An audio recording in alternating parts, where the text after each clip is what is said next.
আসসালামু আলাইকুম প্রিয় বন্ধুরা। আসলে আমরা কিন্তু গ্রাম অঞ্চলে যারা থাকি তারা কিন্তু সবাই এই যে নদীতে বা খালে বিলে বা ডাঙায় গর্তে যেখানেই বলেন না কেন, এই যে মাছ মারা যে একটা আনন্দ, আর এখন এই মাছ মারাটা কিন্তু খুব একটা জনপ্রিয়। কারণ এই মাছ মারাটা সবার পক্ষে সম্ভব না, এটা একটা অন্য ধরনের নেশা। মাছ মারতে যারা যারা ভালোবাসেন তারা আসলে ভিডিওটা দেখতে থাকেন। দেখেন এই যে এখানে পানি লাগায়া সুন্দর করে এই যে মাছ ধরার একটা উৎসব চলতেছে। আসলে আমিও দেখতে আসলাম, আমাকেও ডাক দিছে মাছ ধরার জন্য, আমিও মাছ ধরবো। পানি সেচতেছি, আশা করা যায় এখান থেকে ভালো সুন্দর মাছ পাওয়া যাবে। এই মাছটা কোথা থেকে আসছে যদি কেউ জানতে চান, এক কথায় হচ্ছে এটা ছিল একটা মৎস্য খামার। আমি আপনাদেরকে দেখাই, এটা ছিল অনেক বড় একটা মৎস্য খামার। এই মৎস্য খামার আমরা 6 মাস ধান চাষ করি, 6 মাস মাছ চাষ করি।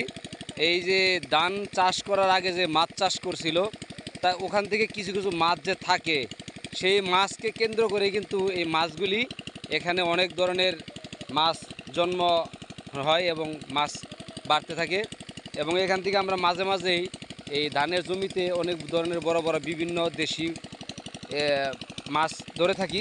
সেই মাছগুলি আজকে আপনাদেরকে দেখাবো ইনশাল্লাহ। এই মাছ কীভাবে ধরতেছে দেখেন, খুব সুন্দর একটা প্রক্রিয়া চলতেছে।